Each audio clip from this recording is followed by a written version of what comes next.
നിങ്ങളുടെ തന്നെ ഒരു MLA, നിങ്ങളുടെ തന്നെ ഭരണത്തിന്റെ ഭാഗമായ ഒരു MLA, അദ്ദേഹത്തിന് നേരെ ഈ ഹെലികോപ്റ്റർ യാത്രയുമായി ബന്ധപ്പെട്ടുകൊണ്ട് ഈ സോഷ്യൽ മീഡിയയിൽ പലതരത്തിലുള്ള ചർച്ച വന്നപ്പോൾ അദ്ദേഹത്തിന്റെ ഈ ഫേസ്ബുക്ക് കുറിപ്പിൽ സൂചിപ്പിച്ചൊരു കാര്യമുണ്ട്. കേരളത്തിന്റെ പ്രതിപക്ഷം എന്ന് പറയുന്നത് കേരളത്തിലെ ഗവൺമെന്റിനെ അക്കൗണ്ടബിൾ ആക്കേണ്ടവരാണ് എന്ന് അദ്ദേഹം സൂചിപ്പിച്ചു.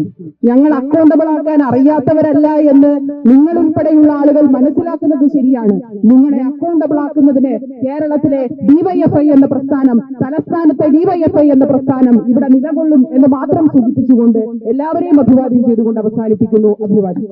ഈ വീഡിയോ നിങ്ങൾ കണ്ടല്ലോ. ഇത് ആര്യ രാജേന്ദ്രൻ. പലരും മറന്നുപോയിട്ടുണ്ടാകും, എങ്കിൽ ഓർമ്മിപ്പിക്കാം. നമ്മുടെ തിരുവനന്തപുരം മുൻ മേയറായിരുന്നു. അവസ്ഥ വളരെ ദയനീയമാണ്. ആരും തിരിഞ്ഞു നോക്കാനില്ലാതെ വന്നാ വന്ന് പോയാ പോയി. CPM-ന് തന്നെ ഇപ്പൊ അധികപ്പറ്റായി മാറുകയാണ് ആര്യ രാജേന്ദ്രൻ.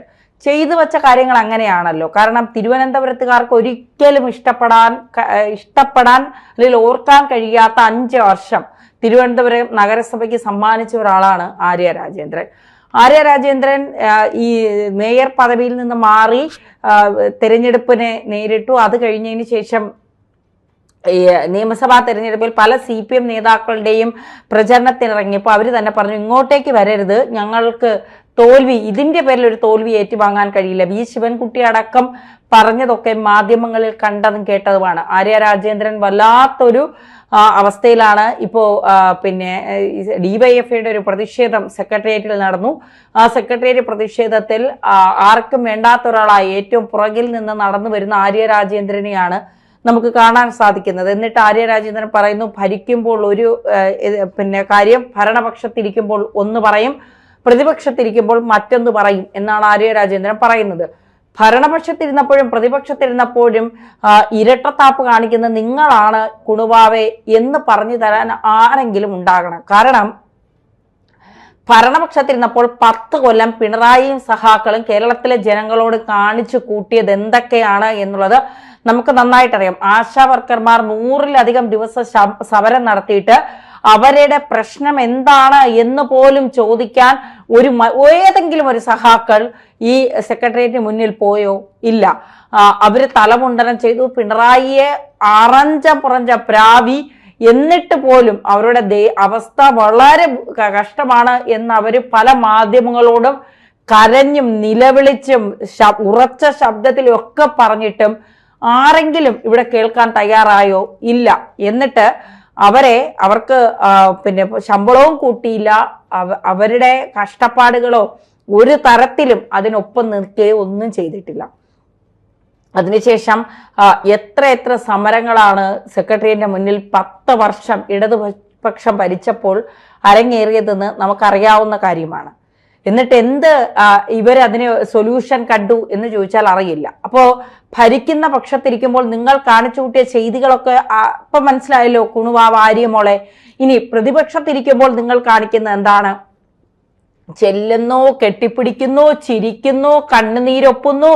അയ്യോ, നാടകങ്ങൾ കണ്ട് കേരളത്തിന് തന്നെ ഇപ്പോ എന്ത് പറയണം, എന്ത് ചെയ്യണം എന്നൊരറിയാത്ത അവസ്ഥയാണ്. ഇപ്പോ നീണ്ടകരയിൽ പോകുന്നു, മുതലപ്പൊഴിയിൽ പോകുന്നു, വിഴിഞ്ഞത്ത് പോകുന്നു. പിണറായി വിജയൻ പണ്ട് നടക്കാൻ കഴിയാത്തതുകൊണ്ട് നവകേരള ബസിന്റെ പേരില് എസ്കലേറ്റർ വെച്ച് കയറി ഇറങ്ങുകയും ചെയ്ത മനുഷ്യനാണ്. സ്കൂളിന്റെ മതില്, അമ്പലങ്ങളുടെ മതില്, പള്ളികളുടെ മതിൽ അടക്കം ഇടിച്ചു പൊളിച്ച് നവകേരള ബസ് യാത്ര ചെയ്ത മനുഷ്യരാണ്. കുഞ്ഞു കുട്ടികളെ, സ്കൂൾ കുട്ടികളെ അടക്കം നട്ടുച്ച വെയിലത്ത് കൊണ്ട് നിർത്തി മുഖ്യമന്ത്രി അങ്കിൾ പോകുമ്പോൾ ടാറ്റ കാണിക്കണം എന്ന് പറഞ്ഞ് ആ പിഞ്ചു കുഞ്ഞുങ്ങളുടെ മനസ്സിൽ പോലും CPM-നെ വെറുക്കപ്പെട്ടതാക്കിയ ഒരു മുഖ്യമന്ത്രിയായിരുന്നു 10 കൊല്ലം കേരളം ഭരിച്ചത്. അപ്പോ പ്രതിപക്ഷത്തിരുന്നപ്പോ നിങ്ങൾ ചെയ്യുന്നത് എന്താണ്? രാജേഷ് എന്ന് പറയുന്ന തന്റെ ജീവനേക്കാൾ വലുത് മറ്റുള്ളവരുടെ ജീവനാണെന്ന് കരുതി ആ കുത്തൊഴുക്കിൽ ഇറങ്ങിച്ചാടിയ രാജേഷിന്റെ വീട്ടിലെത്തി രാജേഷിന്റെ മകന്റെ കണ്ണുനീരൊപ്പുന്നു, മകനെ ചേർത്ത് പിടിക്കുന്നു. ഈ 10 കൊല്ലം ഇവിടെ ഇരുന്നപ്പോ ഇതൊന്നും കണ്ടില്ലല്ലോ. സിദ്ധാർത്ഥിന്റെ വീട്ടിൽ പോണ കണ്ടില്ല, നീരജിന്റെ വീട്ടിൽ പോകുന്നത് കണ്ടില്ല. അങ്ങനെ എത്ര ആളുകൾ ഇവിടെ ഒന്നും പോണ കണ്ടില്ലല്ലോ രാജാവ്.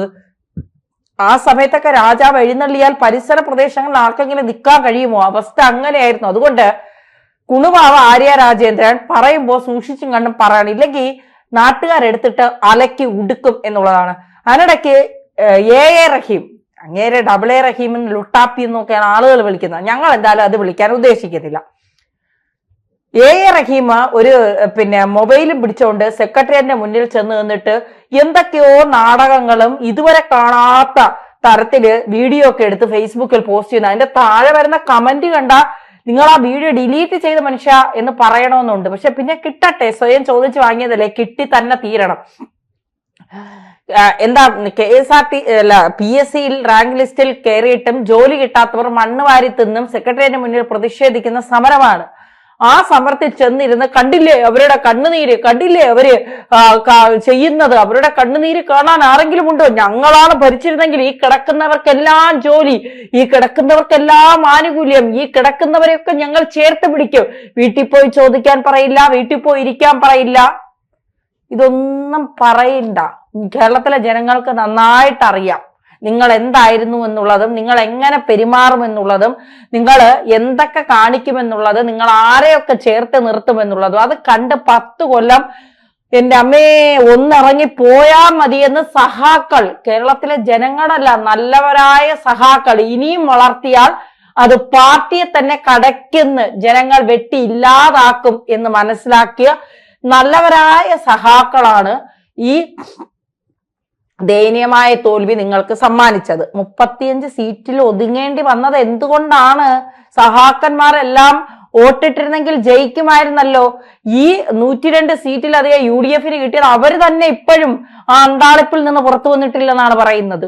അവർക്ക് പോലും ചിന്തിക്കുക, കാരണം നിങ്ങളിൽ ഏതെങ്കിലും ഒരു MLA-മാരെ ജയിപ്പിച്ചാൽ നിങ്ങൾ അധികാരത്തിൽ വരുമോ എന്നുള്ള ജനങ്ങളുടെ ഭയം. ആ ഭയത്തിന്റെ പേരിലാണ് ജനങ്ങൾ തോറ്റ് എങ്ങനെയെങ്കിലും ഒന്ന് പോട്ടെ എന്നുള്ള രീതിയിലാക്കി ആക്കിയത്. എന്നിട്ടും ആര്യമോള് വന്ന് നിന്ന് പറയുകയാണ്, ഞങ്ങൾ ഭരണപക്ഷത്തിരിക്കുമ്പോ പിൻവാതിലിലൂടെ സഹാക്കന്മാർക്ക് ആർക്കെങ്കിലും ജോലി വേണോ, ഞാനിവിടെ ആളെ എടുക്കുന്നുണ്ട് എന്ന് പറഞ്ഞ് ഒപ്പുവിട്ട് സീലും വെച്ചത് മാധ്യമങ്ങൾ ചെകഞ്ഞു പിടിച്ച് കൊണ്ടുവന്നപ്പോ ഞാൻ ഒപ്പുവിട്ടിട്ടില്ല, സീലും ഇട്ടിട്ടില്ല, അവസാനം കള്ളത്തരം പൊളിച്ചടുക്കി തന്നു.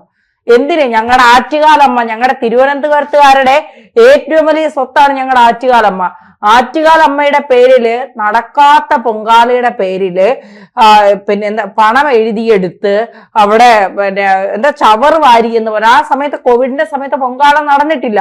ആറ്റുകാലമ്മ 8ന്റെ പണി തന്ന് വീട്ടിൽ ഇരുത്തിയില്ലേ? ഇപ്പോ സഹാക്കന്മാരെ എവിടെയെങ്കിലും അടുപ്പിക്കുന്നുണ്ടോ മോളെ ആര്യയെ? ഇല്ല. ഏതെങ്കിലും പാർട്ടിയുടെ വരാന്തകളിലോ ലോക്കൽ കമ്മിറ്റിയിലോ സംസ്ഥാന കമ്മിറ്റിയിലോ ഏരിയ എവിടെയെങ്കിലും എന്തിന് DYFIയുടെ സംസ്ഥാന പ്രസിഡന്റ് ആക്കും എന്നൊക്കെയാണല്ലോ വിചാരിച്ചിരുന്നത്. റഹീം ചേട്ടൻ അതാണല്ലോ അവിടെ നിന്ന് ഓടിപ്പിടിച്ച് ജൻസികളെ നന്നാക്കി ശരിയാക്കി നരേന്ദ്രമോദി അമിത്ഷായൊക്കെ തീർത്ത് കെട്ടി ഞാൻ ഇതാ വരുന്നു മോളെ എന്ന് പറഞ്ഞ് ഓടി വലിച്ചു കെട്ടിക്കൊണ്ട് ഇങ്ങ് വന്നത്. എന്നിട്ട് എന്തായി? എന്തെങ്കിലും നടന്നോ? ഇല്ല. അവര് കഴിവുള്ള ആളുകൾക്ക് ആ സ്ഥാനങ്ങൾ കൊടുത്തു. സെക്രട്ടറി, പ്രസിഡന്റ്, ട്രഷറൊക്കെ അവർ കഴിവുള്ള ആളുകൾക്ക് കൊടുത്തു. അതും കൈവിട്ടുപോയി. പിന്നെ നോക്കിയപ്പോ ഒരിടവും ഇല്ല. എന്നാ പിന്നെ കോഴിക്കോട് നിന്ന് വല്ലപ്പോഴും ഭർത്താവിന്റെ സച്ചിൻ ദേവ് എന്ന് പറയുന്ന MLA, ഇപ്പൊ MLA അല്ല, സച്ചിൻ ദേവ് എന്ന് പറയുന്ന നേതാവ് ആ ബാലുശ്ശേരിയിൽ നിന്ന് ജയിച്ചുകൊണ്ടിരുന്നതാണ്. ഏത് കുറ്റിച്ചൂലിനെ നിർത്തിയാലും അവിടെ ജയിക്കുന്നതാണ്. അങ്ങേരെയും പൊട്ടിച്ച് പാളിസാക്കി സഹാക്കള് കൈയൊഴിഞ്ഞു. ഇതുവരെ ജയിച്ചുകൊണ്ടിരുന്ന ആളാണ്. ഇപ്പം തോൽവിയുടെ രുചി അറിഞ്ഞു എന്നുള്ളതാണ് യാഥാർത്ഥ്യം. അതായത് കുണുവാവ തിരുവനന്തപുരം നഗരത്തിൽ കിടന്ന് കാണിച്ചത് മുഴുവൻ എണ്ണി ജനങ്ങൾക്കറിയാം.